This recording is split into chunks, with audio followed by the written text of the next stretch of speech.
Now, the meeting today with the president, we covered a wide variety of issues. He spoke for a little while and then he took questions. I thought one of the more interesting questions was on immigration reform. He believes very strongly in comprehensive immigration reform, but the Arizona senators hit back pretty hard on it, that what's going on in their state is the border's not secure.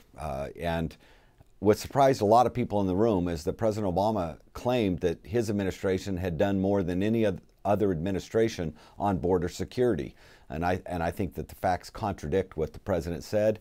And that's why we believe, and I believe very strongly, that we need to attack border security. It's a national security issue, especially with the drug cartels controlling not only the drugs coming in, but they're actually doing the human smuggling now. And there's so much violence associated with illegal immigration today because of the drug cartels. It is a national security issue. We need the National Guard down there, and we need them armed this time with rules of engagement that they can actually combat these well-armed drug cartels.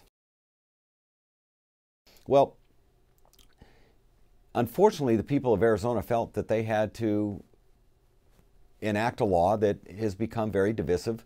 It is a law that mirrors the federal law, but the bottom line is, if the federal government was doing its job, the people of Arizona wouldn't have had to enact a law that they felt was necessary. So what we should be doing is the federal government, the Obama administration especially, because they have the ability to, we've given them the money from the Congress, they just have to implement it. They have to build more of the fence. We need that double fence that's working so well around the Yuma sector of Arizona. We need that built in the Tucson sector. Unfortunately, since President Obama's taken office, they've only built 3 miles of the double fence where you can have patrols down the middle. We need a lot more of that, because where it has been built, it's working very, very well. So we need more of the fence built along the southern border, and not just a virtual fence, actual physical fence.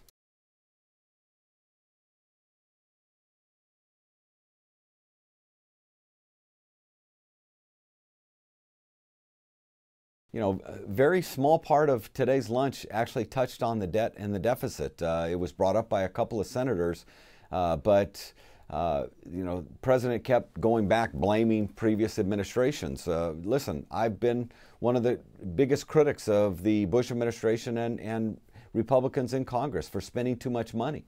But that spending is being dwarfed by what's happening with the current majority, of the Democrat majority in the Congress, and this administration. We're looking at $1 trillion deficits as far as the eye can see, and it's unsustainable. And what is happening in Greece is really just a kind of a, could be coming to our shores here in the next few years. And what we need to do is make the tough decisions now.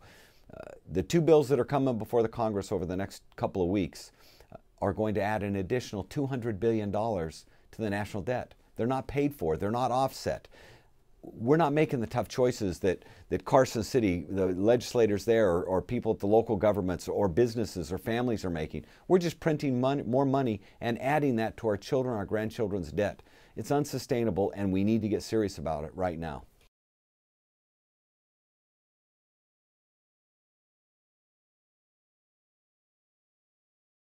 You know, there were many questions raised today. A big part of the discussion was about jobs. The president has a different philosophy, and most Democrats have a different philosophy than myself or other Republicans. They believe the government's the answer. They believe government jobs will help the economy. I think that we need to incentivize the private sector. The way you do that is letting the private sector have more of its own money, less regulation, and less litigation. If you can do that, you can free up the private sector to create jobs and rescue this economy.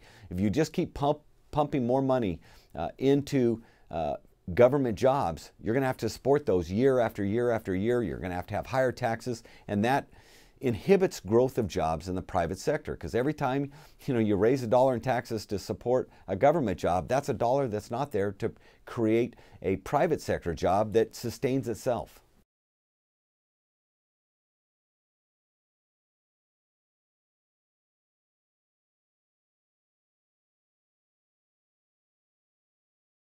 Yeah, we're heading for the Memorial Day recess next week. I think it's a good time for Americans, for Nevadans, to let their federal legislators know what they think.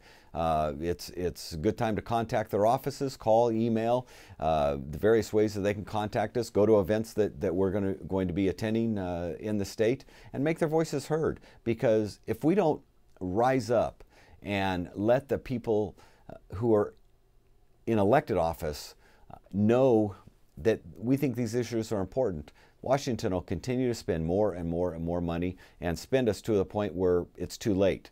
Just like a business, when it has too much debt, it goes out of business. Well, a country is no difference. Bankruptcy is a devastating consequence to spending too much money, and there isn't a European Union to bail out our country like there was a European Union to bail out Greece. If we go down, actually, not only our economy collapses, but the rest of the world's economy collapses with it.